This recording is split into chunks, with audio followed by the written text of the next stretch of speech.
அண்ணன் வர சொல்லியிருக்கேன். அட்வொகேட் தான் அவரு, பேசிடலாம். டேய் இப்போ என்னடா பண்ணுறது? நான் அப்போவே சொன்னேன் அவன்கிட்ட கொஞ்சம் கேர்ஃபுல்லாக இருடாது. சரிடா, டைம் ஆகுது. வந்தா வருவாதா இல்லையா?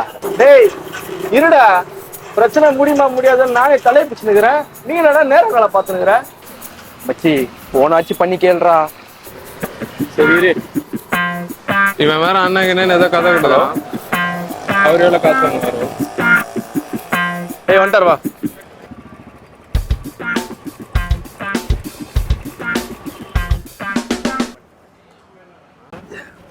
அண்ணா சொன்னா என் ஃப்ரெண்டு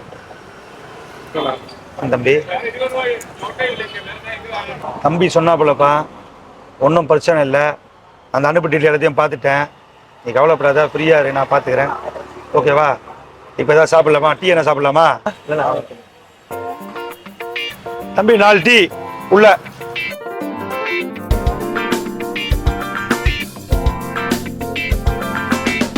தம்பி, நான் உன்னோட உன் ஃப்ரெண்டு பதட்டமாகறான், கவலைப்படாத, பார்த்துக்கிறேன். நான் ஒரு எஃப்ஐஆர் போட்டாங்கன்னா அதுக்கு உண்டான முதல்ல வந்து ஒரு முன்ஜாமீன் நம்ம வந்து வாங்கிடலாம். அதுக்கப்புறம் வந்து உன் மேலே பொய் கேஸ் கொடுத்தவன் மேலே கமிஷனரை பார்த்து ஒரு கம்ப்ளைண்ட் கொடுக்கலாம். இப்போ உங்கள்கிட்ட என்னென்ன ஆதாரங்கதோ அதை எல்லாத்தையும் எடுத்துக்கின்னு திங்கக்கிழமை நம்ம அண்ணா நகர் ஆஃபீஸை வந்து என்னை பாருங்கள். நம்ம இமீடியட்டாக கமிஷனரையும் ஹியூமன் ரைட்ஸையும் பார்த்து ஒரு பெட்டிஷன் கொடுத்துடலாம். ஓகேங்களா? ஓகே அண்ணா, எல்லாம் கிளியராக முடிஞ்சிருமாண்ணா? வேறு எந்த பிரச்சனையும் வராது? பார்த்துலாம் விடுப்பா. என்னப்பா ஏதாவது பிரச்சனையா சொல்லு. ஃபீஸ் என்னன்னு கேட்குறேன். ஃபீஸ் சொல்லணுமா உனக்கு? அப்போ ஒரு 3 லட்சம் கொடுத்து விட்ருங்க. டேய் பார்த்துலாம் போடா. அண்ணா ரொம்ப தேங்க்ஸ்ண்ணா. அப்போ அப்படி நாங்கள் கிளம்புறோம். தேங்க்ஸ்ண்ணா. சரிப்பா, பார்த்து போங்க. ஓகே ரொம்ப தேங்க்ஸ் சார். ஓகே தம்பி இங்கே வாங்க.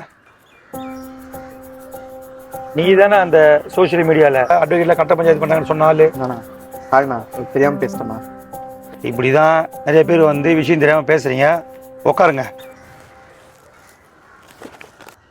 அட்வொகேட்னா சும்மா இல்லைப்பா, நாட்டோட தலையெழுத்து மாற்றக்கூடிய இந்திய அரசியலமைப்பு சட்டத்தை படிச்சுட்டு வரோம். இந்த நாடு அந்த சட்டத்தால் தான் ஆப்ரேட் ஆகுது. யாரோ ஒருத்தர் 2 பேர் செய்ய தவறில்ல, நீ ஒட்டுமொத்த அட்வொகேட்டையும் தப்பாக பேசக்கூடாது. 4 புக்கை படிங்க, இந்த சொசைட்டியை படிங்க, இந்த மக்களுக்கு என்ன தேவைன்னு அதை பாருங்கள். யாரையோ சொல்கிறதெல்லாம் வந்து காதில் வாங்காதீங்க. தீர ஆராய்ங்க ஒரு விஷயத்தையும். ஏன்னா நீங்கள்லாம் படிக்கிற பசங்க தீர ஆராய்ஞ்சி ஒரு முடிவு பண்ணுங்க. அனாவசியமாக எந்த விஷயத்தையும் சொல்லாதீங்க. அண்ணா எனக்கு ஒரு டவுட்டுண்ணா.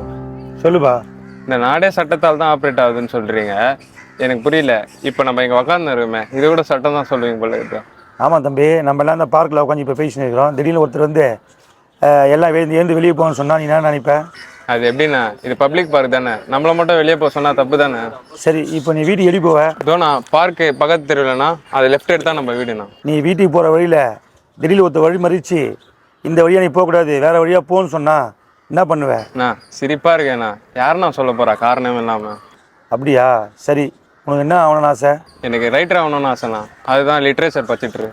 உனக்கு லிட்ரேச்சர் படிக்கிறதுக்கு எல்லாம் தகுதியும் இருக்குது. ஆனால் எந்த காலேஜ்லேயும் உனக்கு சீட்டு தரலைன்னா நீ என்ன பண்ணுவேன்? அண்ணா இதெல்லாம் எப்படிண்ணா நடக்கும்?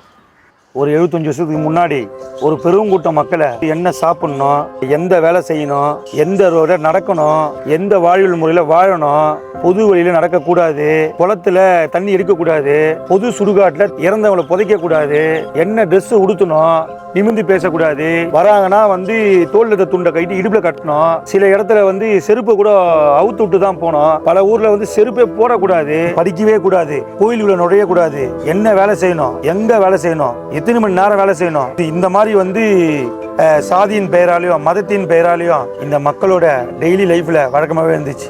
என்ன சொல்றீங்க? அப்புறம் எப்படி இதெல்லாம் மாறிச்சு? இதெல்லாம் மாறல, ஒருத்தர் மாத்தினாரு.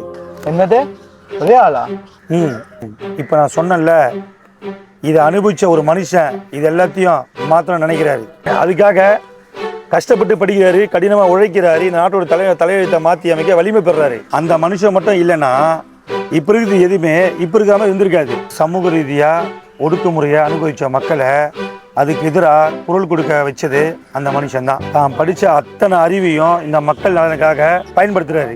தான் பட்ட கஷ்டத்தை தன் மக்கள் படக்கூடாதுன்னு இந்த நாட்டுக்கான சட்டத்தை எழுதுற குழுல இடம் பிடிக்கிறார். ஆனா கொஞ்சம் கூட எதிர்பார்க்காத கிடைச்ச தலைவர் பொறுப்பு அவரை இந்த நாட்டோட ஒட்டுமொத்த மக்களுக்கான நலனை உறுதிப்படுத்துற சட்டத்தை எழுத வைக்கிறது. இந்த நாட்டு மக்கள் வாழ்வியலோட சம்பந்தப்பட்டு இருக்கிற அடிப்படை உரிமைகளான சமூக சமத்துவம், தொழிலாளர் உரிமை, சுகாதார பராமரிப்பு, அனைவருக்கும் கல்வி, தொழில்துறை முன்னேற்றம், சுற்றுச்சூழல் நீதி, தேசிய ஒருங்கிணைப்பு, கிராமப்புற வளர்ச்சி, பொருளாதார நீதி, மனித உரிமை, சமய ஒற்றுமை, பெண்களுக்கு அதிகாரமளித்தல், அறிவியல் மனப்பான்மை, தொழிலாளர் சீர்திருத்தம், சமூக நீதி, இப்படி ஒன்று ஒன்றா அவர் எழுதுகிற சட்டத்தால் மட்டுமே சாத்தியமாக இருக்குன்னா அந்த ஒரே ஆள்